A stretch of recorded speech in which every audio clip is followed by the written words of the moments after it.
This is Discourse Lab. In Trump 2.0 is a cultural phenomenon. I'm Anthony Rispo. And I am Clayton Smith. Is this the moment where I let you know that I think your therapist is incompetent or inadequate for you? On this podcast, you'll hear a wide range of perspectives from an ideologically diverse suite of guests. Social psychologists will just seamlessly import leftist ideology. It's quite a radical idea, actually, to say that we're going to deregulate banking and take government out of all of these spheres of life in which it was previously involved. Our goal? To use conversation to analyze ideas, test arguments, and question dogmas. Terrorist speech, extremist speech, disinformation, misinformation, all of these concepts are inherently irreducibly subjective. Now, let's head into the lab. Hello, everybody, and welcome back to another episode of Discourse Lab. Thanks for joining us. Today, we're joined by New York City-based psychotherapist and host of the podcast Psychobabble, as well as the author of the brand new and fantastic book Psychobabble, Viral Mental Health Myths and the Truths That Set You Free, which you can find wherever books are sold. So before we dive in, a quick personal note. Joe and I connected months ago on social media, on Instagram, and he was very encouraging as my page started to grow. So that was, I really thank you for that. And it was incredibly refreshing also to see a mental health professional talking on the misconceptions that surround us today about mental health. And he calls them out in his book as myths that dominate the mental health conversations today. Once again, I reiterate. So I also had the pleasure of being a guest on his podcast. So it's great to have you here today, Joe, and let's get started. Thank you so much for having me. Yeah. Yeah, like Anthony said, we really love your book. So super excited to have you on here. So that, I think, leads to the first question, which is, I guess, two questions, right? Which is, I'd like to know your origin story in terms of how you got into the field that you're in, and then more specifically, what motivated you to write this book in particular? Sure. I've been working and practicing as a therapist for many years now. Let me see. My first patient would have been in my clinical internship in like 2018 or 2019. And so it's been several years. I've been in the field of human development years before that. I was working with corporate coaches and people who maybe it wasn't clinical work exactly, but who were certainly informed by clinical work and doing just stuff in human development and in human transformation. My mom tells this really charming story, though, about how when I was like 5 or something, her and my dad are arguing, having an adult conversation like adults sometimes do. And I guess I get these Post-it notes, like the little like yellow or pink or like blue, like little squares. And I'm watching them and I'm tallying. And then I was like giving them their tallies, and I was like 5 years old or something. So when I told her that I wanted to go to school for this, she, thought that it was kind of always in the blood, if you will. In terms of, what really got me interested in mental health misinformation specifically, a career in social media isn't something I necessarily anticipated. I did it at the request of people in my life who thought I would be good at it. I was feeling a little adrift professionally and figured, why not? Let's give it a try. This is like 2.5 years ago and some change at this point. And I never really wanted to do it because, I would tell people, because cringe. Because I literally never, ever want to do that. But I tried it and I had some very early success with some videos, and I started taking it more seriously. And when I started taking it more seriously, one of the things you do is you look and see what else is working for other people. And so I was looking at other therapists, other kind of self-help content creators. And I was pretty shocked. I was pretty dismayed, actually, at the level of not just, half-truths that are being put out there, because I acknowledge it's difficult to put a lot of nuance into a 90-second video or shorter. And I'm sure that I don't bat 100, but a lot of the stuff I was seeing, it was just plain old not true. And even some of the true stuff was getting kind of translated in this big game of telephone we're playing on social media, where people's takeaways were often the opposite of what I understood the intention to be. So a very basic example of that might be that, somebody would talk about setting boundaries, let's say, and then the the 3 stitches or sequences later, the riff is like, well, here's how I know I was in the right to cut off my family. And it's like, maybe you were in the right, maybe you weren't, but that's not, I mean, that's not exactly like the, like a typical use of boundary. And so I started speaking out about it, and people seem to really like that. The Something I strive to be in my content is always very honest. And I think that people like honesty. I think that, even in today's kind of over-filtered, over Instagram world, people still have a nose for authenticity. They have a nose for bullshit.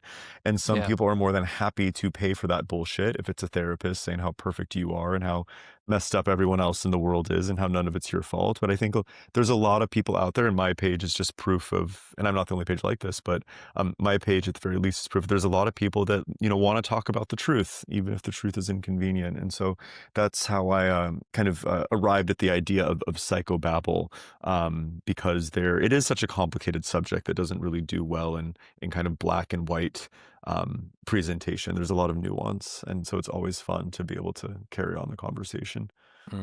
Well, it's not surprising to me that your page is as successful as it is, because I think in a sea of bullshit, if you'll excuse me putting it crudely, the islands of reason really stand out. And I really think your page is just that. It's a sort of island of reason on this topic. Also, like I mentioned before we started recording, you have a great voice. So like your voice is very captivating. So I was also happy to learn. I'll let our listeners know that you read the audiobook version of Psychobabble. So it's not a surprise that your page has done well. Well, Clay, you're just healing my inner child. The little Game Boy in me is so excited that you think my voice is nice and that it's not too high or too low or something.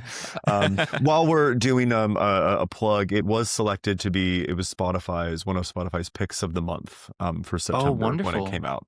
Also not surprising. As we said, it's a very, very good book. Very much enjoyed reading it. Actually, full confession, I have not finished reading it. I'm at like page 180 right now. But okay. So I'm looking forward to finishing it up here shortly. But I want to move on to really some of the meat of what you write about in this book. And I want to start off with a couple topics that are of interest to me, and then we'll move on to Anthony for him to ask a couple of things that he really found interesting. So I will say both of these I have a sort of personal connection to. So the first one I really want to ask you about is ADHD. And the reason I bring that up is, from a personal perspective, I was actually diagnosed with ADHD as a child, and then took some variation of Ritalin or something like that. I can't even remember. Had a bad reaction to it, stopped doing it, and my parents just let me play outside more, and that kind of solved that problem. I also got into hobbies, like I played guitar and performed in bands, rock bands growing up, and just had outlets for my energy. And so I am one who is suspicious of all these ADHD diagnoses and see them as, I don't want to sound conspiratorial or too weird about it, but sometimes I feel like a lot of these kids are just trying to get Ritalin or not Ritalin, Adderall. So set me straight or tell me how wrong or right I am, Joe. On the topic of ADHD, why are we seeing so many more people either self-diagnose or go and get a diagnosis from a professional with ADHD? Well, it's interesting, right? Because it wasn't even 5 or 10 years ago. I remember seeing, documentaries on HBO or whatever, being like, there's this, we're over medicating our children and we're pathologizing all of this. And then somewhere along the way, it's like, well, everyone and their grandmother is actually neurodivergent and really needs this medication. I feel like I have license to speak very boldly on this topic because I've been professionally diagnosed with it. I believe that the diagnosis fits.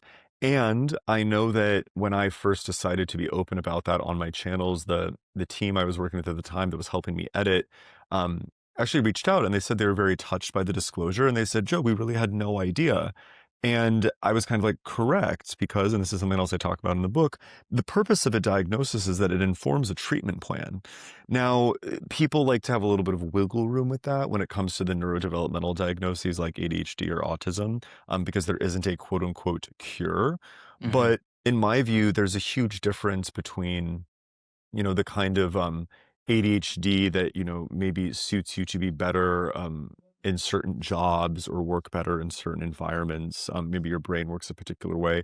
And the kind that really causes dysfunction. I mean, if you open up the DSM, it's a lot of like, missed bills, missed appointments, And I think there's a huge difference between somebody runs a little bit late because they're very distracted, or they're, they have a hard time being on time, and somebody who straight up shows up an hour late to a 45-minute therapy appointment, which, to be clear, I've treated people like that, Yeah. and so Right sometimes about when we think about a proper diagnostic label, we want to think about really the intensity and the pervasiveness of the symptoms.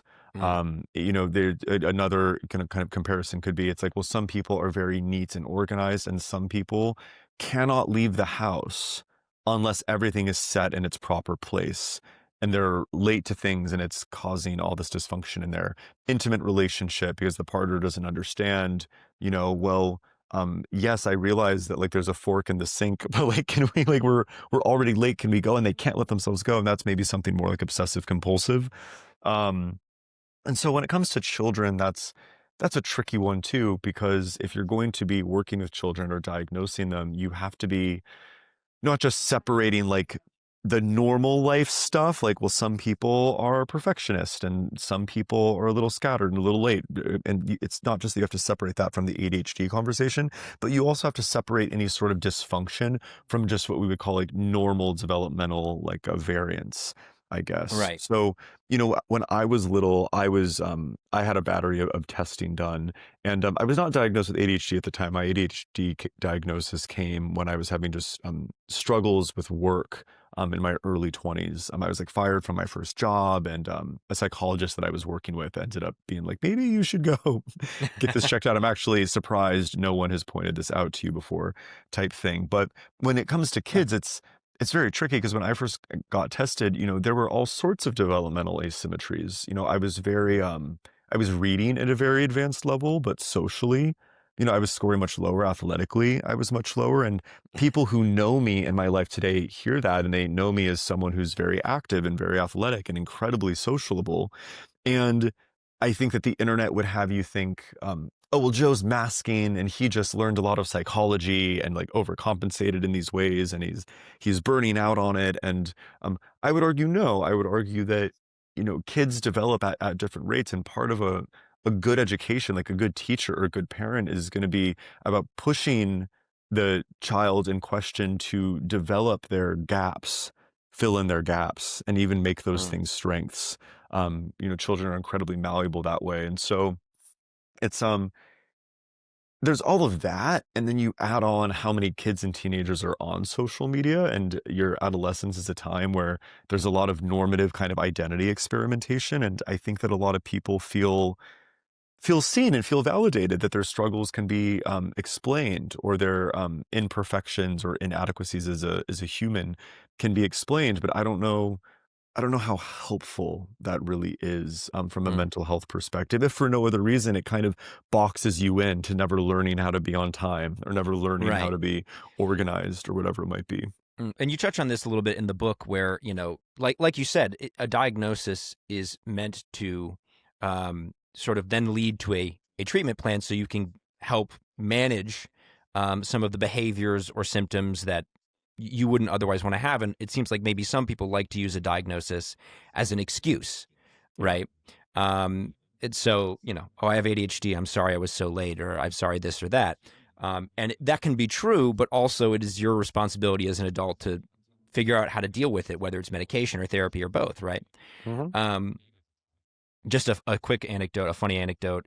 Being late is such a problem for some people. I think we always know, or all of us know, someone who is just chronically late.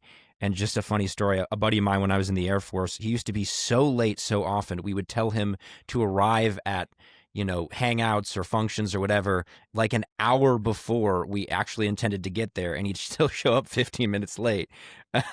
So that's just a good tactic if you're dealing with someone who's chronically late, is just give them an earlier time. It works like a charm.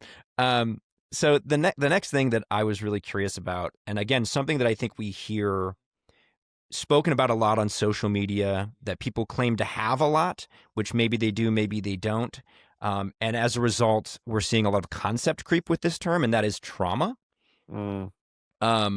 So I want to ask about trauma specifically, or trauma more generally, but then specifically, I'd also want to ask about PTSD. Yeah. Because again, I have another interesting kind of anecdote here where when I was in basic training, one of my teachers, my like instructors, she had PTSD. She couldn't stand fireworks because she had been deployed. But the interesting thing was she had never seen combat. She had just been on base basically the entire time. And every now and then they would get like mortar attacks and people would attack the base, but she was never really directly in harm's way. And I remember, I think it was Stephen Younger who I got this from, the author, who talked about how soldiers... Sebastian, right? I'm sorry, not He Stephen. wrote Yes, Sebastian. Tribe. Okay, yeah, I've read it too. Sebastian Yeah. Younger. Thank you for I misspoke. But I think he wrote about, if I'm not mistaken, how people who have control in these situations tend to develop PTSD less than people who are sort of just dependent on the people who take control in combat situations. And so that always fascinated me. And I'm wondering if there's something to this trauma. Perhaps, I'm sorry, this is kind of a big question. So maybe we'll start off with just the rise of trauma as a concept. And I'd like to maybe just briefly go into this idea that having control of a situation is actually a way to avoid trauma or PTSD, if that makes sense. Yeah, it does. So I think it'd be helpful to recap kind of cognitively, like what does trauma do to the brain, whether it's PTSD or just, we'll say, a clinically significant level of trauma. In the book, I talk about how I think there's a difference between being affected by life or impacted by life or by tragedy and developing like a trauma response. And so what I'm about to say, I think would cover whether it's formal PTSD or just clinically significant trauma response. Your brain, your mind, your nervous system is going to overcorrect in a way to try to make room for the new information that this horrible thing just happened to you. Right. And one of the ways it's going to do that is it's going to shift beliefs and thoughts around control. And so on one hand, you see people take more responsibility than they actually had. And one of the reasons why they might do that is because even if the trauma or the event was their fault, quote unquote, at the very least, if it was their fault, then that means that they have the agency to not let it happen again. So a scenario that you might see this is if there's a survivor of sexual assault, and let's say the woman says, well, the reason I was assaulted was because I chose to wear a revealing outfit that night. One of the things you have to do with them in therapy, and it's really painful. People really don't like it because they're giving up a sense of control. You have to say something like, well, isn't it possible that man could have assaulted you if you were wearing something more modest or wearing jeans? And to people who aren't in the throes of their trauma, of course it's possible. Like most people listening to this could be like, yep, that is technically a possibility. Like whether or not the revealing clothes increase like probability, that's a whole other conversation or situation. But the point is that emotionally, that's very soothing to the individual, even though they have to pay for that control, the price being their guilt, right? That they had a direct hand in it. But you also see people, they like give up control because that's another way of kind of soothing the pressure of navigating life and, hoping that this bad thing like won't happen to you. And so it's also on one hand, you have like the over accommodation, right? Yeah, But right. then on the other hand, you have the what do they call it? It's not a compensation, but you have the other side of the coin. So people will either like really like assume a lot of responsibility or give it all away. You see this in the DSM. I find it analogous to like people will hyperfixate on the event or they'll avoid reminders, right? They'll be hypervigilant and see gunfire everywhere, even in fireworks, right? Yeah. Or they will run away anytime something vaguely reminds them of the war. And so what does all of this mean? What this means is that the example you gave, the woman who was never directly in combat, but it sounds like there were moments where they believed that their life could have been in danger.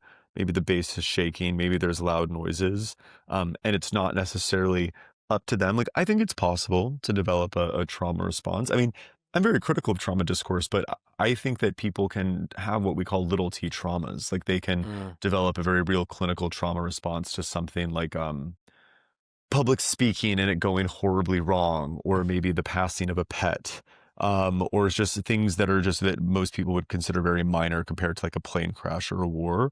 But the general idea that I think is so important is that the trauma response almost always has to do with preventing it from happening again. Right. And people will twist and contort themselves and their beliefs in all sorts of ways just to give themselves that emotional soothing. Interesting. And so thank you for satisfying my curiosity there a little bit. Yeah. I find this topic very interesting. But what are your critiques of, or your criticisms of, the trauma discourse as it is right now? Yeah. Well, when I first started posting videos about it, I just remember seeing videos like, did you know that your personality is literally just a trauma response? And and for people listening, if people don't remember, they want to deny it. Like, I have receipts. Like, I have the videos downloaded. I have them screenshotted. I did a lot of responses to them. I mean, these videos were getting millions and millions of views. And like the engagement was unlike anything I was posting, someone who was trying to get more engagement. And number one, that is just not true. Part of personality is biological.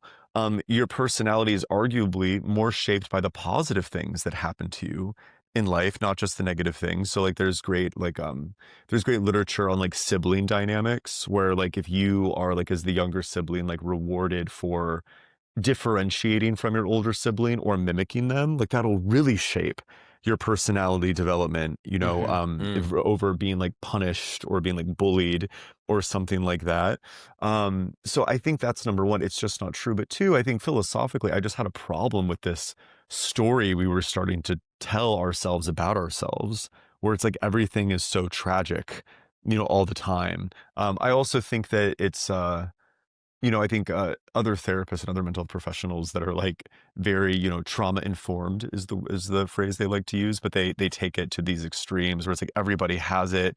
It's like, oh, everybody has trauma, and only like, the trauma informed therapists, of which there's only there's less than a few 100,000 therapists in the US, and like you all have to pay us a ton of money in order to feel mentally well. Like, talk about capitalism. I'm like, what the fuck? Like, I'm like, that is literally like so. And so you don't get to have your cake and eat it too. You don't get to be like, everybody has this, and only we can treat it. Like people do make that claim, I guess, but it's like, I would say, well, if everybody has it, then maybe it's not clinically relevant. Right. Because we would need, just like systemically, like we would just need the support of trauma coaches and somatic healers and all these other people kind of showing up. And in a way, maybe we do have that. But I always thought that was kind of, curious. It also is giving a little bit like, I don't know, it's a narrative that I think really supports those in my field who I think are kind of pathologically compassionate. It's very like young, devouring mother, like very toxic empathy. It's like everyone is a wounded creature who just needs this love. And that's just not true. What's his name? George Bonanno. At Columbia, the end of trauma, he studied like the 9/11 first responders and some of the survivors too, I think. I might be mistaken on that part, but he found resilience was the norm. And it's like, and what an amazing message to be putting out there, like as mental health professionals. But it seems like for a while I was the only one. Others have popped up, and I'm very grateful to connect with them and help elevate their message too. But for a while, it was a very like radical thing for me to do, to be like, what are you all doing? It reminds me, I agree with everything you just said. It just reminds me of a historical anecdote that's one of my favorites is during World War II, the Germans thought that the British would just collapse mentally, psychologically, when they started bombing the living hell out of London. And what people have found, people who study this kind of thing, is that the people who didn't die or were not seriously injured in the Blitz, again, got that kind of resilience that you're talking about, Joe, because it's this thought of, wow, the Germans just bombed London to no end, and I'm still alive. And it makes you feel like kind of bulletproof. And that resilience, that kind of British keep calm and carry on, really isn't just a British thing. It is a natural response to those kinds of circumstances. It's a fascinating piece of history for people to go and look into more. Yeah, and actually, I had the opportunity to meet with George Bonanno. We went for a walk near Riverside, actually in Riverside Park near Columbia, and because I was fascinated. One of my professors at the time, she knew that I was fascinated with his work, and all the things about trauma that he studied, and so she connected me with him. And he even went as far as saying that the work that he was doing at the time looked into other horrible events that happen in people's lives, including sexual assaults to young people. And he looked at me kind of, you wouldn't believe that, even these things people recover from. It's just one of Yeah. even beyond the 9/11 studies, that he does these prospective studies where he traces people from before an event, then it happens, and then after, and then they show you name it, school shootings. I hate to say all this stuff, so flippantly, but anything you can think of, really. It seems that most people recover after a certain Right. period of time. Well, and Yeah. the thing that's, he's a total pioneer, and his insights are so valuable. And some of what he has become more popularized because of his innovation in the research, it's just stuff we already knew. Like, we already Yeah. knew that a trauma response was about the present moment and your current relationship to the past. It wasn't actually about the past. It actually wasn't. It's a misnomer, right? To say like Right. that was traumatic. It's like, I have a trauma response to that thing that happened to me. It's like, I don't know. I've always been fond of Rob Henderson's. Are you all familiar with Oh, his I love conception Rob. of? Yeah, so Yeah. he talks this idea of was it like luxury beliefs, and sometimes I'm looking at some of Yes. the trauma innovation in the field, and it's like, well, there's scarcity trauma, and there's this kind of trauma and this kind of trauma, and it's kind of like, yeah, like that's actually a luxury to be able to go and get this granular, about like all of this. I really, really do believe that. And again, it can sound like flippant or insensitive, or, sometimes survivors catch just like a certain piece of one of my videos. They think that I'm telling them that their diagnosis isn't valid or something. It's like, no, I think your diagnosis is incredibly valid. I just don't think it's as ubiquitous as Right. people would have it seem. And I actually think it is completely unfair to those who are dealing with PTSD, because as someone who's had to treat PTSD, like, it's challenging.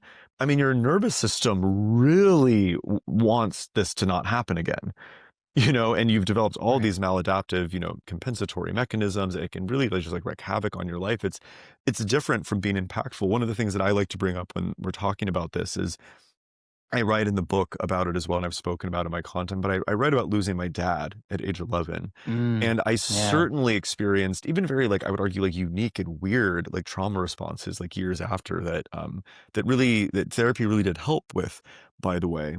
And I talk about how, while I was writing the book, so at this point, a couple of years ago, a family member had a health scare. You can imagine my family is particularly sensitive to family members having a health scare for accidents course. happening, given what we've Yeah. been through. And everyone is fine, for those who are listening. But I remember, being quite deeply affected by that. And I remember my therapist at the time said something to me. He said, "Oh, I'm so glad that, they're okay and everyone is okay." And he goes, what a gift for your grief to resurface like that and to allow you to integrate it and feel it and process it." And I was so annoyed with him. I was just like, oh, I was like, because I'm definitely like an intellectualizer, and in case that wasn't obvious to anyone who watches my content. But I also remember understanding that what he's saying is true. I can't imagine treating a trauma survivor whose symptoms have been in remission for years and being like, oh, such a gift.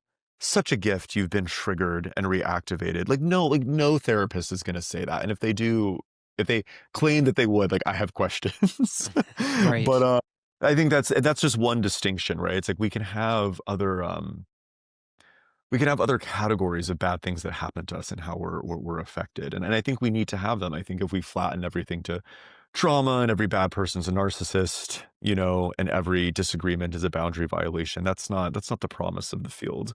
That's just kind of flattening everything down into TikTok speak. Yeah, absolutely.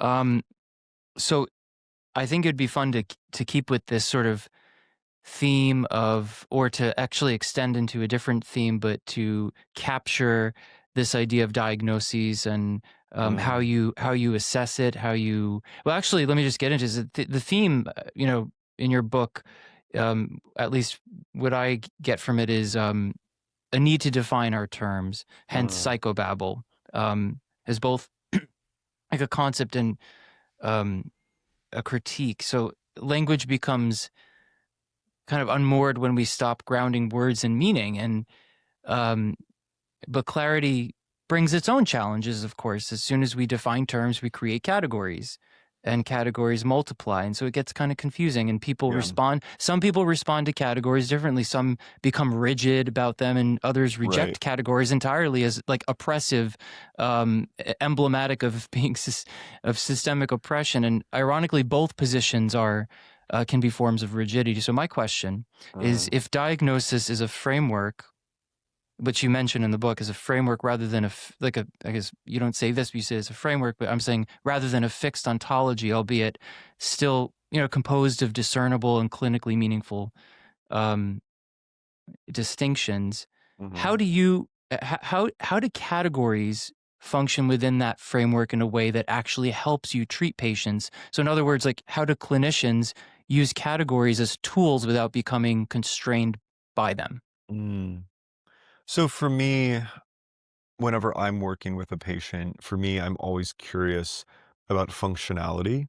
And for me, the utility of diagnosis is one that informs a treatment plan, or at least, at the very least, an understanding of what's going on with the person, so that we can help them, so that we can help with symptom reduction, or we can increase self-awareness, help them get better.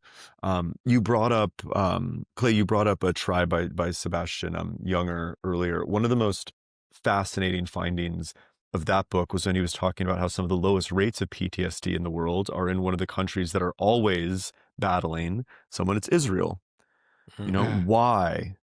Well, pretty much everyone serves, with few exceptions, and they're kind of constantly defending themselves. So there is no like post in the post-traumatic stress disorder, because if you got to like run to a shelter or like whatever, you know what I'm saying? And so the symptoms are adaptive, they're functional. If there's a loud noise, I've never been to Israel, but I imagine if there's like a loud, rocket-like noise, everybody collectively has the same response and then figures out what to do next. Right? It's when that soldier comes home from the battle zone, or if we want to use another example, you grew up in an emotionally abusive home, and now you're in a peaceful, loving relationship, and you're hyper vigilant. You swear they're mad at you, and they're like, "What are you talking about?" You're interpreting ambiguous or neutral facial expressions as hostile. Right? If you're in the emotionally abusive home, that's an adaptive way to be. If you're in war, being very vigilant and being like paranoid and being a little jumpy, like it actually makes sense. And so there's the extent to which something is functional when it comes to mental health. It's always contextual, it's always relational, or it has to do with the environment or like the stage of life that you're in. And that's something that it's been a recurring theme as I've been talking about my book, and it's something that I would like to do deeper work on, whether it's like research or content, because I don't think it's something that the field talks about enough. Because yet in every section of the DSM, one of the specifiers to classify something as a mental disorder is that it results in, emotional, psychological, occupational, or relational dysfunction. Like essentially, like this is not a fit for the context. And so I'm thinking of, to answer your, Anthony, to answer your question more directly, I'm thinking of a paper that Nancy McWilliams wrote on schizoid dynamics. And she says, I have always been more interested in more deeply understanding individual subjectivities than debating what does or does not constitute psychopathology. And I think that when it comes to TikTok speak, people are failing at both because they don't want to have the conversation on, well, is this trauma or not? Is this narcissism or not? And yet they're simultaneously flattening all of human experience into 5 different categories. If it was bad, it was trauma. If they're evil, they're a narcissist, et cetera, et cetera. And so but I really like Nancy McWilliams' approach. I don't, even though she's, very dynamic and analytic in nature, she's not a DSM basher. Like, she has her critiques of it. But her whole thing is like, I really want to help the person. And that's definitely the spirit of how I think about categories, which is like, well, is this gonna help you? I don't diagnose that often in my practice. Because A, I don't accept insurance, but B, if and when I do, it's often a tremendous relief to people, assuming the diagnosis is accurate, because it means that we have a prognosis. We know what the next steps are going to be. We have a treatment plan. And again, it's all about that utility. Um, does that sufficiently answer your question? Oh yeah, absolutely. I think Yeah. that's a great foundation. There's some examples of in the book about how, I guess, like how consequential it is to get something that approximates the right diagnosis. I'm thinking of a few characters that come to mind. Perhaps this probably is more in the territory of personal responsibility, but you mentioned a patient who was diagnosed borderline personality, or found out about their borderline personality disorder after not knowing that that's what it was. And then there is another example of a girl named or woman named Krista with bipolar disorder, who identified with, or maybe implicitly, but ended up identifying with her symptoms. And but just what struck me, the through line there is just knowing, having some kind of grounding, some centrality, some understanding of what could be going on is a relief, could be a relief for people, but it could also be something that can harden into an identity factor. So, I Right. mean, if you want to speak to that, that'd be. Yeah, it's tricky. So one thing that I didn't include in the book, but I thought it was a very fair response to some of the kind of identity discussion. I was on the reading the host's name. He hosts the podcast, The One You Feed. And he talks about, he's very open about of his history with addiction. And he says that there was a time where identifying as an addict was incredibly helpful for him, because it was like, this was his identity. Like he had to go to, like, the NA or the AA support groups. Like he had to kind of, even if identities are performative, like it was important that he performed it, in order for him to be stable. But he also then mentions there was a time where that kind of thinking didn't serve him anymore. And he had to kind of start to think of it. It's like, this is something that, like, it's part of me that I deal with, but over identifying with it for too long wasn't as helpful in the long run.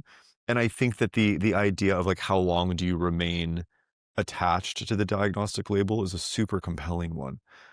Because I think that if you have been struggling with anxiety, let's say, like a generalized anxiety disorder for years, and you just didn't really know what anxiety was, or that other people weren't dealing with their anxiety this way, I totally get how a discrete period of like, this is who I am. Like, I'm an anxious person, right? Right. I am this diagnosis. I think initially, I think is fine, but if it comes at the cost of moving towards healing and moving towards being better, then that's where I personally take issue with it, because I think that sometimes, and I hear this from, like loved ones, friends in New York, they'll say this very interesting thing to me. They'll say, well, the point of therapy is to understand yourself, not to change yourself.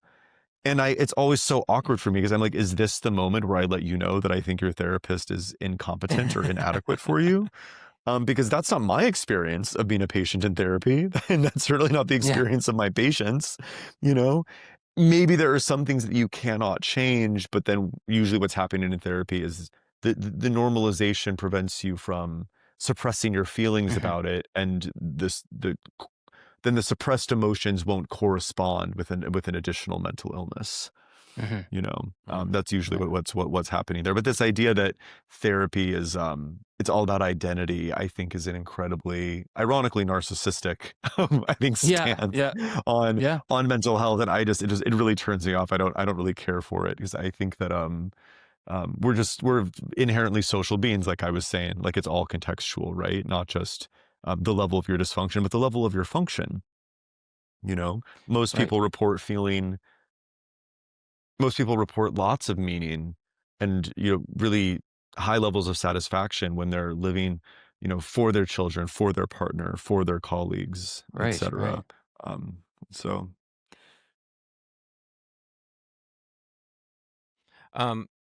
Yeah, I think there's so much there that's so interesting. I don't want to take us too off track, but I do want to jump to another like question that I have, because we have so many, and I really want to get to a lot of them. But I want to circle back to something that I think actually you were kind of hinting at a little bit with what you were just saying, and then you've sort of hinted at in other parts of this conversation, and something certainly that you kind of touch on this in Psychobabble, and that is the difference between just a personality trait or a character trait and a mental health disorder or something that you would diagnose, right? So like you were just talking about how you don't do a lot of diagnoses in your practice. And I'm wondering if that is in part because sometimes you can just have a character trait that you want to change. You don't want to understand it. Maybe you already do understand it. You understand that it's not good. You know, like I'll cop to being just a textbook procrastinator. Does that mean I have ADHD? Maybe, maybe not. But it might be something I want to see a therapist about or someone else, maybe work on some CBT, some cognitive behavioral therapy or something to just improve myself on that measure. And I'm sure a lot of people might want to do something similar with all kinds of traits. So what do you think we're getting something wrong here in our discourse about, I have ADHD, I have OCD or whatever it is versus, just like maybe you're just a bit of an obsessive person and it's not a disorder per se, right? Yeah. Well, exactly. I mean, I think that the mental health field has already solved for this problem. And it's not the perfect answer for every single person that walks into a therapist's office. But if there is dysfunction that spans across context, across time, then like just for the example of obsession, like you can be a bit of an obsessive person, but as soon as it crosses into this dysfunctional category, that's when I start seeing diagnosis as a more useful lens, or at the very least, I start thinking about it in terms of a clinical framework. Personality, I think, is helpful for any therapist out there, any therapist in training to really learn it, like learn the big five, even learn like the Myers-Briggs or the Enneagrams or the more like spiritual ones, because I think that the way it describes different subjective human experience is just very valuable to be like related to all those distinctions and all that nuance. The reason why you want to do that is because when the person comes into the room and they are describing what's going on with themselves internally, and they're describing like how, like obsessive they are, let's say, you'll be more quickly be able to differentiate between, well, is this like a lack of self-awareness thing? Like this is kind of like their personality and it's not their natural modes aren't necessarily serving them, in their dating or at work or whatever it might be. Or is this kind of like, is this a thing that's become so rigid and singular and is kind of taken over in a way that this is now like considered like a diagnosis? Like this is not just part of their personality, it's like beyond it. I think it's super important to know that distinction, because being obsessive isn't a bad quality. People that are obsessive, like I think a lot of researchers, like in academia and university, I mean, your job is to basically think about one question for like 5 years. If you weren't a little bit obsessive, like, would you even do it? Like, you know what I mean? Like, I'm not very obsessive, just like in my temperament, and I would make a horrible researcher. like I just would, And so again, that's where you also kind of go back into like, well, where's like the fit? In career counseling, one of the things you do is you help, the idea is you help someone understand themselves, understand their personality, and then they find a career in which they're best suited. So many people struggle in career because they want to make a lot of money, and they want to go code for a big tech company or whatever. But if that's not something that they're naturally suited for, like they're more likely to burn out, they're not going to have as much natural passion for it.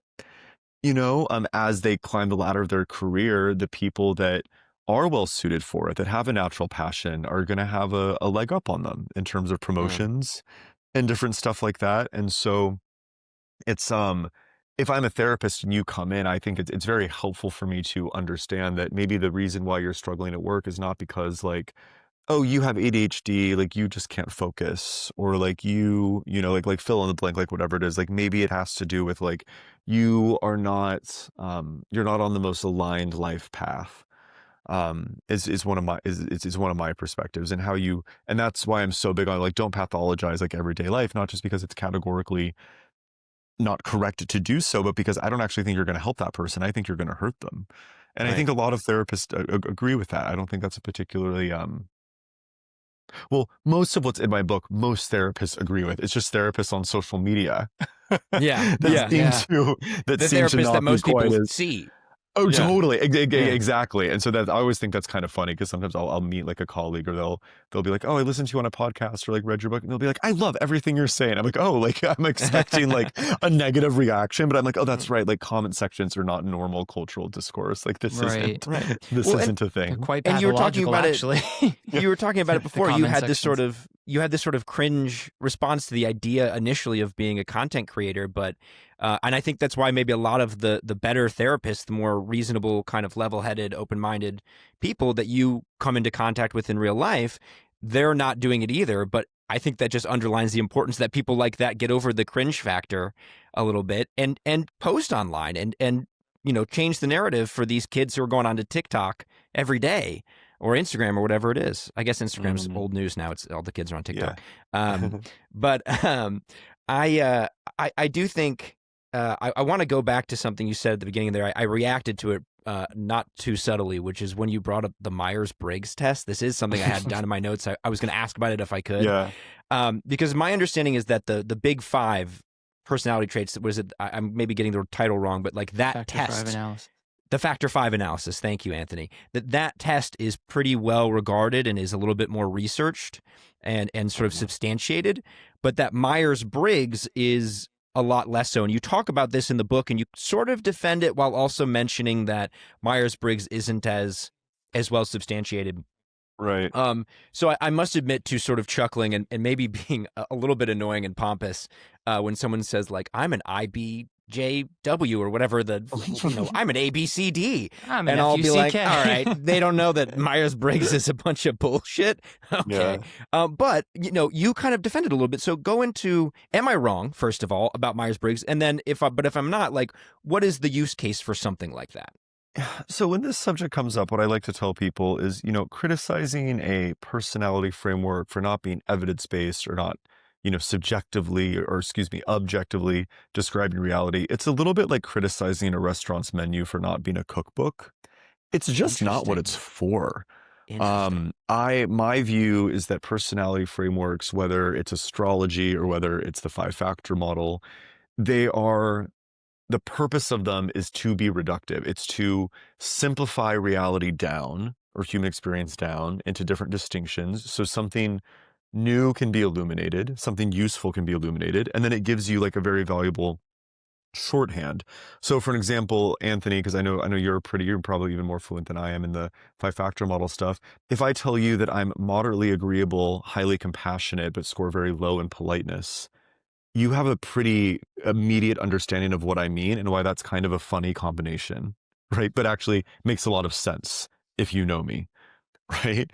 That is so much quicker than me going through and describing like what trait compassion is and how, or trait agreeableness and how we define compassion and how we describe politeness. It's not the layman's use of politeness. It's more about like being deferential to like norms and customs essentially.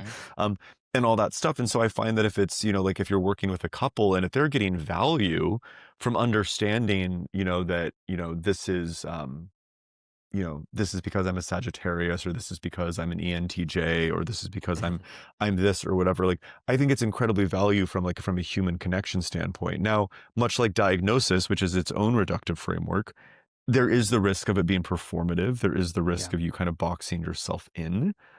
And I think that is you should always take that into consideration when dealing with anything in psychology. But my 2 cents is all the people that kind of feel holier than thou for like writing this stuff off. I'm just kind of like, I don't know if you're as smart as you think that you sound, because who's the bigger sucker, the person that embraces it and derives benefit from it, or the person that doesn't derive benefit from it because, well, it's just not very scientific. Interesting. So it's a sort of what's the word? A metaphorical truthiness to it, right? Maybe not literally true, but utilitarian in a sense. I will say I will give you the Myers-Briggs test. I don't know about astrology. You might have lost me. But I'm an Aries, so I'm very hard headed. So maybe that's just me being stubborn. There's something Joe said that I think is interesting is the human component, which could, and I'm not saying this is what it sounded like when you said it, Joe, but it could come off as woo-woo and sort of nebulous. But there is a I guess you could say metaphysical aspect to it, or just a consciousness aspect to it, where we there's so many things we don't know, and that sounds sort of just as a general statement, it sounds kind of like a platitude, like, oh, we know very little, so we just go with the easiest route. But that's kind of to some degree, like what I have found is, so people who submit to astrology and Myers-Briggs and all these other things, they're still trying to understand themselves. And I think that's a very interesting thing that funny enough, I had to let go of my rigidity when I started learning psychometrics a bit and around the factor 5, because of the big 5, that's reliable and it's valid. I mean, you take the test several times over again. You can take it 5 years from now, and it should be the same results with some variation. But there's some general variation as you get older. You get, a little more agreeable, et cetera. Except that's not the case for me. But anyway, point I'm really trying to get at is that, and I wonder if you feel the same way, Joe, or you concur, is that. Well, let me just finish what I was saying. Is like I let go of that rigidity, and I started to see that people were really trying to understand themselves and how they actually get along with other people. Now, like you said, you can get boxed in like any other thing, but it was that kind of experience that opened my eyes that, people are actually just really curious. And I think we all are curious, maybe some more than others. And I think these tests showcase that curiosity in action. And some of it might not be the most scientific, but I've even lightened up a bit on astrology. And I mean, I don't go reading it, but I mean, so is that kind of like what you're getting at? Such a Taurus. Yeah. Well, I'm a Capricorn. So I have no idea. All three. Anyway, go on. I mean, all 3 signs. Totally. So if I'm understanding you correctly, you're saying that, it's a lot of these frameworks just give people just like different ways to kind of just like different cuts of themselves, like different ways to kind of metaphorically like take the knife and like peer what's inside and be kind of like, oh, like that's what that looks like from this angle. That's what it looks like from this angle. And Curiosity. I kind of imagine it as kind of like you're like at like the eye doctor and they have like it's like the 1 and 2 and 3 and 4 and they like create this combination. It's like this like layer, right? Where then it's like, and then finally you can like see clearly. There's this wonderful distinction. I do think I bring it up in the book. Professor Logan at the University of Southern California School of Business, he writes about this this concept called terministic screens. And basically, I forget what his book is called. It's not Tribal Leadership. That's somebody else. It might be his. The idea is that basically like one of his philosophies on like leading a team, like from a business perspective, is you kind of create a culture within the team. And part of that culture is like having your own distinctions and words for things. And this is why so many companies, they have their little acronyms, their little, their little like words for this or that. And if you're an outsider and you go into one of those environments, you kind of feel like you're on the out of the group, like you're not in the cult, where we get the word culture from.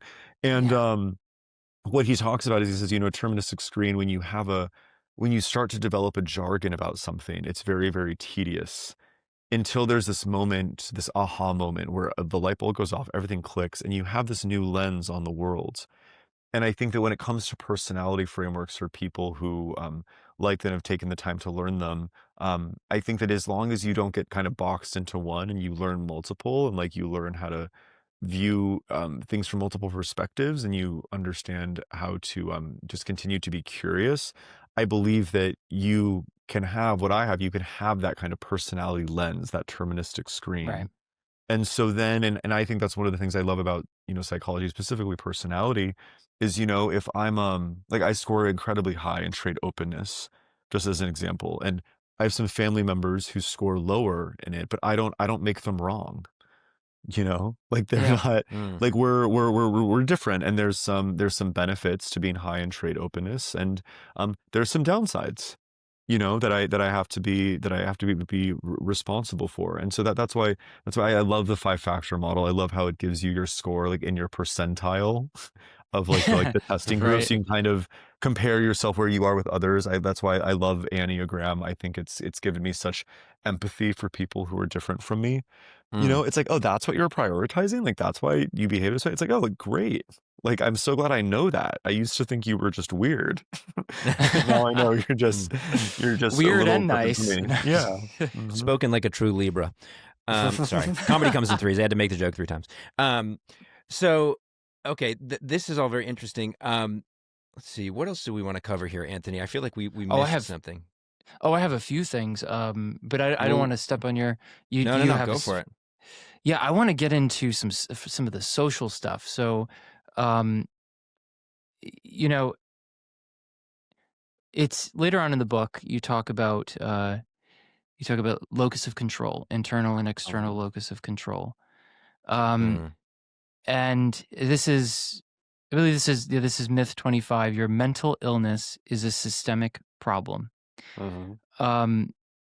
And somewhere in there, and I'm just gonna riff a little, and then I'll let you take it, because I think this was such an interesting one, because think I think we're in a time right now, we have been for a long time, where we do tend to, or lots of people do tend to outsource their autonomy Mhm. to groups, to crowds, to sort of ameliorate whatever internal Right. suffering they're experiencing. And I think there's an effervescence, a excitement, a sense of belonging. I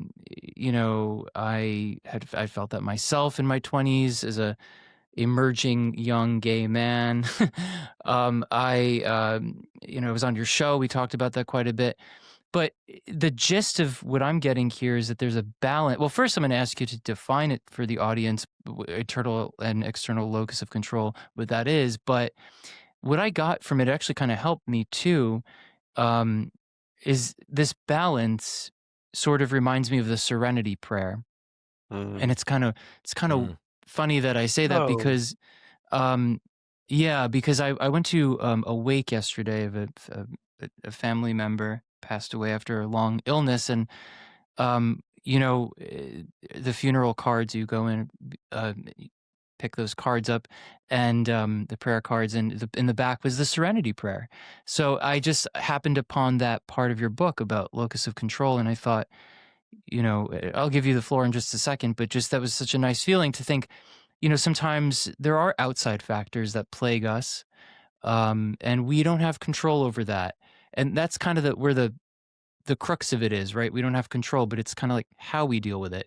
Mhm. And then we have the other part of it, which is we have, well, I guess I just answered. I mean, is that we have control over how we experience it, to some Mhm. degree, and that's the internal part. So if you could define both of those, and then just, lead with that, is that Yeah. myth of being a systemic problem. Yeah. So the idea of locus and control is, where do you assign um, the power? Is it within yourself to change the outcomes of your life, Mm-hmm. or is outside of yourself? And this has been a pretty, well validated, established finding in mental health and clinical psychology, which is leaning towards an internal locus of control, that like you as an individual, have a sufficient amount of control over your circumstances, is associated with better mental health outcomes. Um, People get very touchy about this, because people immediately, they immediately want to write it off as like, well, this is a Western perspective, this is a male perspective, this is a white Right. perspective. Right. Because for people that are kind of concerned with the more like kind of like postmodern identitarian lenses through which to view the world, they say, well, not all identities, not all people have the same agency in a given context or anxiety. And to that I say, fair enough. Like, of course they don't, but I don't, my reading of the literature and my experience as a clinician tells me that that actually doesn't matter. um, because if you let people if the message that you then ingrain in a disadvantaged minority group, let's say, is that they cannot better their circumstances. It is only up to like the system or their oppressors or whatever it might be. I have a hard time understanding how that would lead to positive mental health outcomes. I mean, it certainly doesn't lead to a sense of empowerment, or it doesn't sound that motivating to me.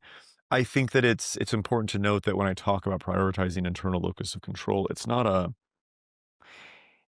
extreme, like you can do anything, you can lift yourself out of any situation. I think that in its extreme manifestations, I think that's also associated with, I think the non-clinical term is something called like John Henryism, where it's like the story of, I think like a railroad worker who basically just like worked himself to death. Oh my Um, gosh.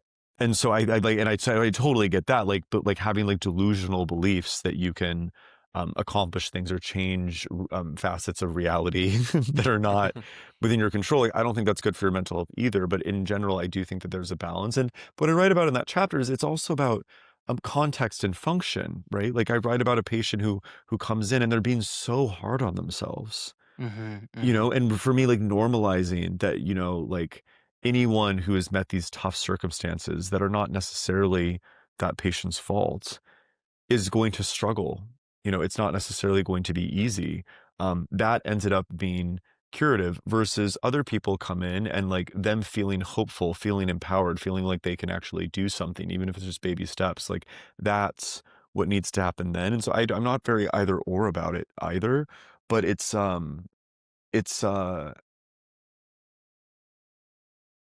me, it's all about like, again, like when I talk about function, it's like, well, how are the puzzle pieces fitting? Um, if it doesn't, if the juice isn't worth the squeeze in terms of like you motivating yourself, pulling yourself up, then maybe it's time to look at it from a different angle, and then maybe your salvation lies there. That's But great. certainly, I think I agree with you. It's so much of these touchy issues, because I think people do get sort of touchy around conversations like this. So much of it, I think, comes down to just finding the middle ground. And I think that's kind of what you're talking about, right? Is you don't want to encourage people to look at everything around them as causing all as being completely the root cause of their circumstances and taking away their agency. On the other hand, you don't want to make people feel as if, you know, when they fail or when they face hardship, that it's their fault because they could do something about it if only they had a better sense of control or were more skilled or whatever. There's obviously a middle ground to that.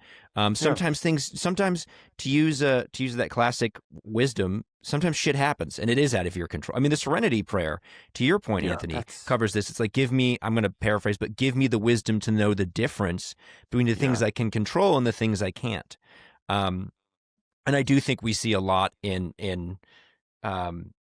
among people these days, young people, of this idea that there is so much happening outside of myself that I have no power over, that I can't do anything, and I have to change the world around me.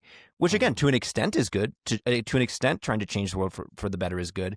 We shouldn't rely on it as a source of individual progress. Because the world is hard to change and it often won't, or at least it'll take a very long time, right? So it's finding the balance between things happen on the outside and there are things that I'm responsible for. So, yeah, I'm sorry for the rant there, but I think you struck a good balance there. Yeah. And this wouldn't be Discourse Lab if I didn't bring some of the political in, of course. And right. So I am curious.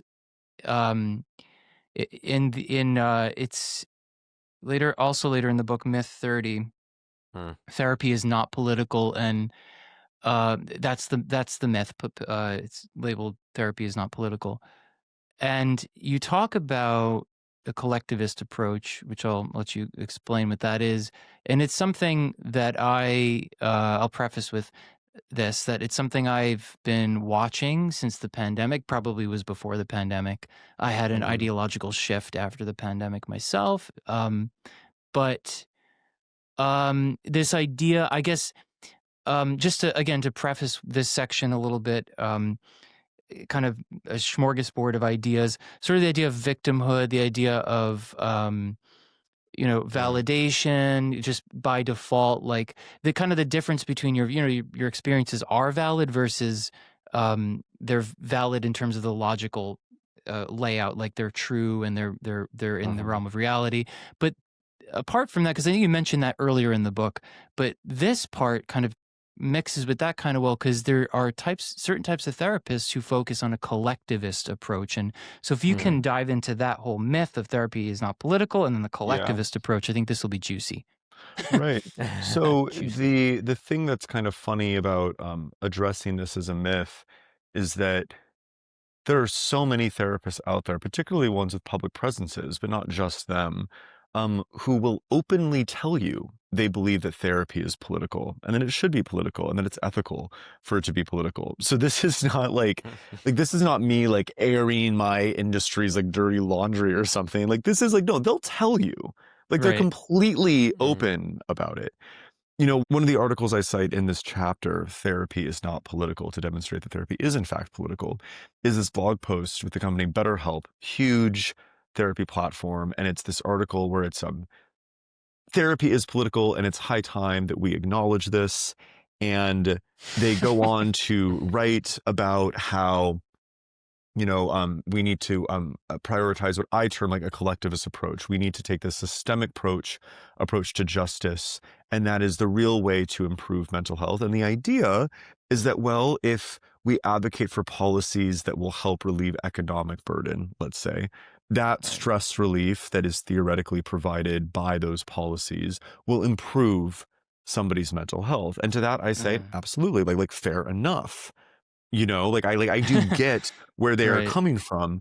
My question for these types has always been like, well, is the therapy session really the place to do that? And that's where I think the conversation starts to get a little bit more interesting, because I think that some therapists will say, well, the approach I would take with a patient might be different from the kind of systemic advocacy that I stand for, at which point I say, like, all the power to you. Like, that makes sense because it's a completely different conversation.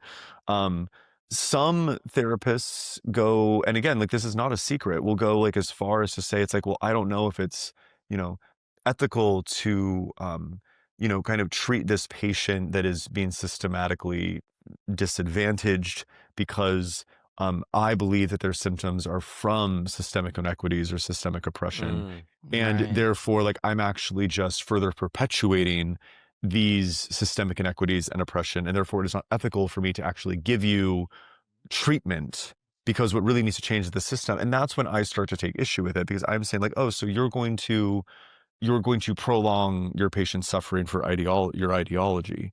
So I'm trained as a clinical counselor.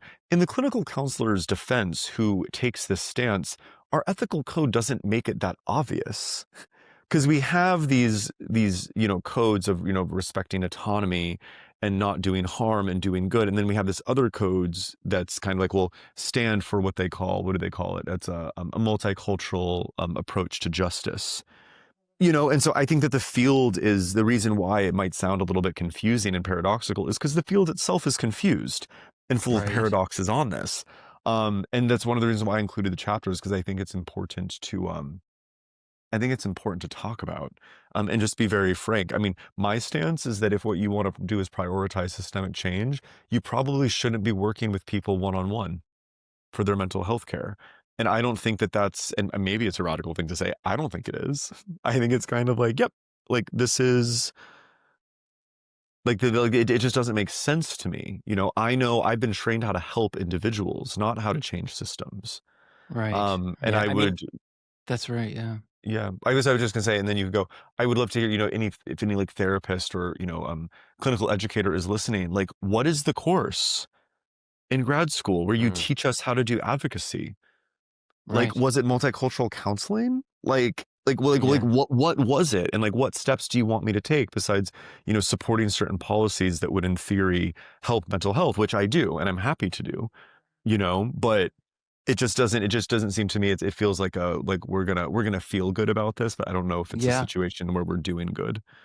I can't help but point out the sort of flaw in that line of thinking to begin with. I don't agree with the line of thinking from the start, right? But if your concern is that there are people who are systemically disadvantaged, you should want to help them achieve success and be better versions of themselves, because in theory that will help them fight the systemic disadvantage. So even if you agree to the concept, that line of thinking doesn't make sense to me, right? Because all you're doing, like you said, Joe, is just prolonging their suffering and then sort of preventing them from leveling up in their life and making a change and all of that good stuff. Yeah, it's baked in, though. It's the minority stress model. It's basically the external locus of control model. It's basically aggregating a whole group of people. I guess that's redundant. Aggregating a group and or a population, and saying, by default, like each and every one of you fit into this category, and the results are kind of going to be the same, and you're a part of a quote marginalized community, so therefore we have to treat you a certain way. You then are not treating the individual per se. I would imagine. I mean, many therapists are operating under this, pretense, unfortunately, and I think it's pretty infantilizing. And I think that, like, to your point, Clay, helping an individual become an sort of individuated, like you say, Joe, in your book, which I kind of am curious. Do you think, this is sort of a random note, but it's on the same topic. I've often thought that this postmodern critical theory approach to therapy, or at least how it's permeated the therapy culture practice, it seems like as Gad Sad talks about the parasitic mind, a mind virus. It seems like it is possible for people to adopt these narratives, these schemas, and to enact them. And maybe they have a disposition already that's somewhat anxious, but they're not pathologically to the point of, maybe borderline personality disorder per se, but they're just anxious enough, and they latch onto these narratives, and they are consumed, and they withdraw from their capacity to have autonomy, and they become these like androids of this narrative. And I know that's a very sort of poetic way of saying it all, but I think that it seems like the therapy world, I don't want to generalize too much, but at least a big part of it is creating psychopathology rather than ameliorating psychopathology, at least in this regard. Maybe that's a bit of a broad statement. Well, I would say not even just in this regard, but I would say in general, there's a lot of therapy being conducted that is worsening psychopathology. And sometimes it's not the therapist's fault. Sometimes you have patients who come in and they are too early in the stages of change to really want to do anything about it. And then they go find another therapist who is maybe more willing to coddle them or more willing to tell them what they want to hear. And maybe the therapist is doing it because they're trying to build rapport and trust, and just kind of taking like the long approach. Maybe they're aligned on whatever it is that they're discussing. I think that my experience in working with people who are very identitarian, postmodern, social justice oriented, woke, quote unquote, in therapy is that it is not often the ideology is not actually like the most interesting thing. Because I understand like the arguments for those perspectives and the merits and the downfalls, like I get it. But that's not what the therapy is usually like. What the therapist is usually like for somebody like that is they end up telling me a story about how whenever they had any complaint, even valid complaints growing up, the message from mom or dad is, "Don't you know how fucking like lucky you are? Like how dare you? How dare you launch any complaint against me?" Right? A lot of people listening are probably feeling a little bit activated. Maybe they heard something similar. And so for me, it makes sense why somebody with those core beliefs and that much guilt for what they have would gravitate towards an ideology that says that, your the existence of your privilege is unjust.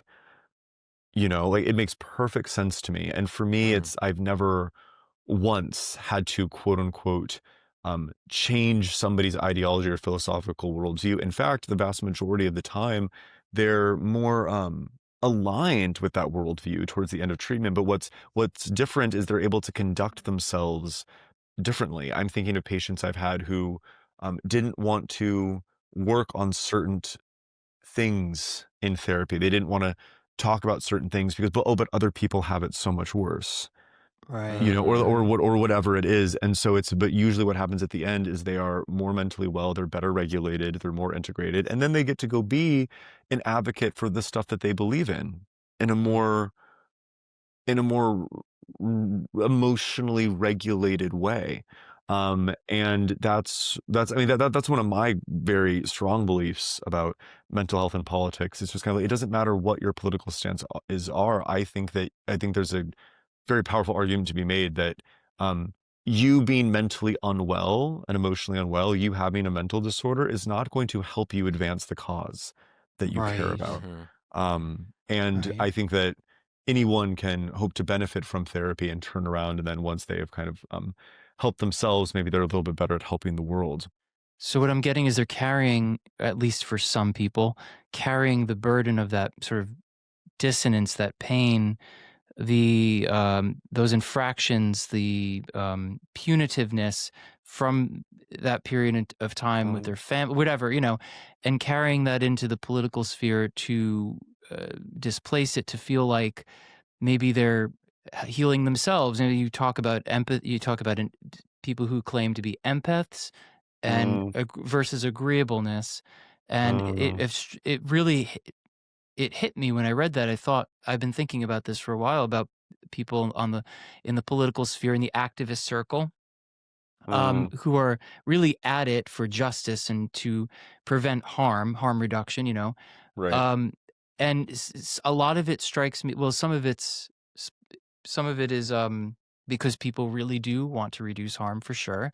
And I think that for other cases, there are people who are really trying to heal themselves through the particular mode of activism that they're entrenched in. And I can't say that's a one-to-one. I'm not saying that's definitive, Yeah. but it just seems like there are people who are to, you know, not to use the hurt people like you. This is a myth too, but there's a Joe very yeah. adequately or eloquently, I should say, sort of dismantles that as one of his myths, by the way. Just interjecting. Yeah, but I guess just to wrap what I'm saying up is to see what you think. Like it strikes me as just to be very transparent, especially on the political left, there is a sort of empathy for the outgroup, for those who are less fortunate, to, again, harm reduction, and sometimes I think like this intensity of empathy, if you will, or maybe before you'd mentioned sort of a pathological type of empathy, gets in the way and sort of is such a bright light, and actually ends up blinding these individuals. Yeah. So I don't There know. was this I'm thinking of the name of the essayist. It's like Leslie something. But she has this wonderful quote about empathy where she says, the peril of empathy is that it tricks you into thinking that just because something has been felt means something has been accomplished. And that it's dangerous not because it feels bad, but because it feels good. I mean, if I watch a sad movie or listen to a sad song and I cry and I'm feeling unpleasant emotion, it's not the same thing as the tragedy happening to me. Like, it actually feels good, you know, and that's one of the reasons why I like sad songs, you know, right? It's not because I'm masochistic, far from it, right? And so I have personally observed people kind of lose the sense of where that line is. I'm a very big proponent of popularizing the difference between compassion and empathy. In compassion, you extend warmth and goodwill to the person that's suffering, but you're detached. It's not happening to you. And learning that difference in myself is the reason why I'm a therapist with stamina. Because if I just felt as deeply as all my patients, you know, coming in, like once, you know, I was treating this couple, and I remember they were unnerved by it because I wouldn't get wrapped up in their fight, as intense as it was. But I remember explaining to them, I was like, this is what you're paying me for, right? You would not actually be satisfied if I started crying and yelling while you two were crying and yelling. Like, that's actually not what you want. you know? Right. And if it is what you want, like, we can talk about it, but that isn't what they wanted, right? And so I think when it comes to treating people, when it comes to helping people, whether you're a therapist or not, I think that distinction is super important. I also think from the activism side of things, one of the things I see on extremes on both sides, but we can continue to talk about the left, since that's the more of the focus of this conversation, is you see a certain like hypervigilance where it's Right. like they're interpreting neutral statements from a public figure or a law, let's say, that is actually not favoring one thing over the other. They're interpreting it as like a move towards something malicious. And in their Yeah. defense, some politicians play that game, right? They push the Overton window. They just kind of creep bit by bit. And so I understand the importance of being vigilant in general when it comes to like justice or rights, but that's different from being hypervigilant. Hypervigilant is Right. you see it in everything, Binary everywhere, thinking. all the Yeah. time. And Right. that's not, I just don't, that's just not helpful in most cases, Mhm. I would say.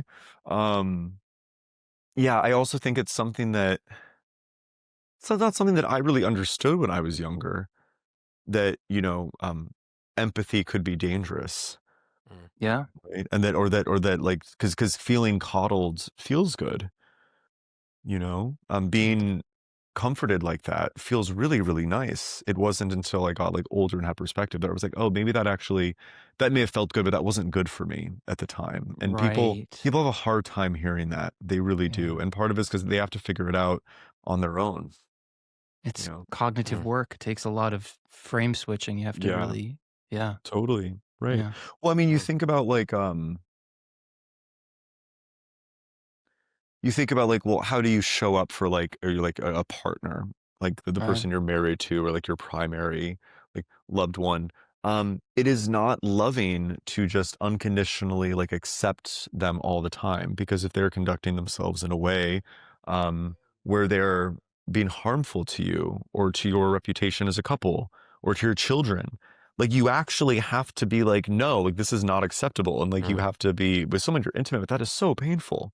Right? Because to say I have feelings for someone, what you're basically saying is that I'm going to let you close enough to where it's like our disagreements are going to affect me, Mm-hmm. And so, Right. and that's incredibly tricky. But you have to know how to switch on to that more conditional mode of being with them, or it's just not going to be sustainable. That's where you see people, they get enmeshed. They become Yeah. codependent. Right. It's super, super unhealthy. So all therapists, like, I think, know this deep down. I think they're maybe a little bit shyer to apply it to certain kind of like social, cultural, or political issues. But I think that I think they need to more, and I'm happy to, because I'll tell you what, if someone out there disagrees with what I'm saying and they're listening and they present a cogent argument in which you illuminate something I hadn't considered, it's like I will change my mind.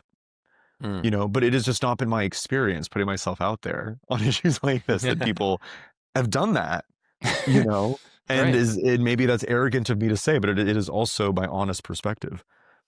Yeah. Well, we're Absolutely. all about keeping your mind open and to new arguments and new facts on this podcast. That's sort of our MO. But it should be said that sometimes people are just right. I think sometimes people are right, and you keep your open mind. You keep your mind open, and people say things and argue things, and you're like, no, I think I'm still right. And I must say, I am very much in agreement with you, Joe. I think what you're describing in layman's terms is just tough love. Yeah. Like it's your best friends that are honest with you and are like, dude, you're acting like a dick. Or, hey man, you look 100%. ridiculous and you need to go home and change before we go out, because Yeah. I'm not afraid to tell you the truth. And those are the most valuable friends because they actually make you better. And that's true. the, like you said, the best kind of wife or husband or what have you, because they make you better. And they don't let you sit in your own deficiencies. I wonder if push that you to- could have push you to been change. a myth, that tough love is not good for you. I don't know. That's an Ooh, interesting. yeah, I like it. I'll have to steal that for a future chapter or Substack or video or something. But I God. do think that as someone, I received a lot of tough love growing up from my parents, and at the time, that caused a good amount of conflict. And could they have done certain things differently? Sure, like every parent could have. But on the other side of it, like I really appreciate it, and I now compare myself to my peers who didn't have that. Yeah. And I see where my advantages are, Yeah. and so I think it makes sense. I'm very I don't know where I picked it up, and I've repeated it so much. I don't even know where I got it from, but I'm very fond of the saying, like in therapy, but and in relationship, like honesty is curative. It Yeah. may in the immediate future be very difficult, but ultimately, like something I find myself always saying to my patients, and I'm always, I'm trying to take the advice. I'm not perfect at it, but it's just like, well, have you tried telling the truth? Oh, You know? Well, I think that is, it's telling the truth is something that's very simple, but oftentimes not easy. Those are two different things. Telling the truth is simple, it's straightforward, but it's often very hard. But I agree with you, Joe. It is also, I love that. I'm going to steal that saying. The truth is curative. And I'll tell you the truth, everyone listening right now. And this truth is that Joe's book, Psychobabble, is absolutely phenomenal. And you should absolutely go buy it, read it. You can get it wherever books are sold. Anthony and I both give it our stamp of approval. And love the color. If you are, the design's very good. And if you are one who's partial to audiobooks, Joe again reads it himself with his very luxuriously lush voice. So it's sure to be a treat. We're at time. Thank you so much, Joe, for coming on. It means the world to us, and it was a great conversation. We're super grateful. Thank you so much for having me. Yeah.